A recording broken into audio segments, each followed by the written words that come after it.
Most traders saw this pullback and thought gold was recovering. The structure was still bearish. In this breakdown, I want to show you how the gold sell formed from structure to pullback to retest to result. This is for education only, it is not financial advice. First, look at the left side of the chart. Gold gives a strong bearish move. That tells me sellers are active. After that, I do not want to buy every bounce just because price moves up for a few candles. I want to know whether the market is still creating bearish structure. The first clue is the lower high. Price fails to take out the previous high, then starts selling again. That tells me buyers are not strong enough to change the direction yet. The second clue is the lower low. Price drops back into support and breaks the previous reaction area. Now the market is showing a bearish sequence. Lower high. Lower low. That is the structure. Now look at the pullback. After the lower low, price pulls back into the previous reaction area. This is where many traders get trapped. They see the pullback and think it is a buy. But inside BYBT, a pullback is not an entry by itself. A pullback is a test.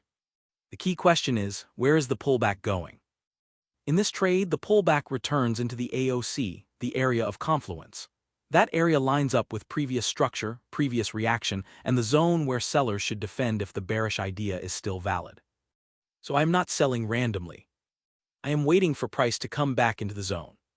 Then I am watching the retest. The retest is important because it shows whether buyers can actually reclaim the level. If price breaks above the AOC and holds, the sell idea is invalid. But if price tests the zone and rejects, the sell becomes much cleaner. That is what happened here. Price pulled back into the AOC, retested the zone and failed to hold above it. Now I can define the trade. The entry is based on the rejection from the AOC.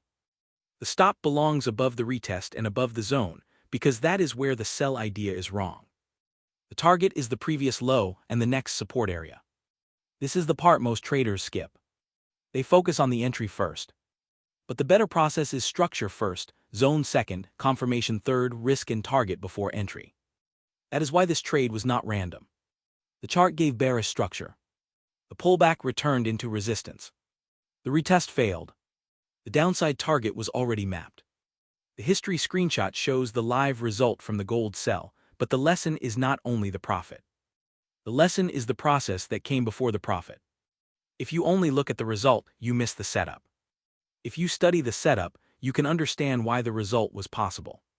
So remember this sequence. Lower high. Lower low. Pull back into AOC. Retest rejection. Sell with invalidation and target already planned. That is the full BYBT read on this gold sell. If you want to learn the full BYBT strategy, check the one-on-one private mentorship link in the description. You can also get the BYBT trading ebook on our website at forexhash.com. This video is for education only and is not financial advice.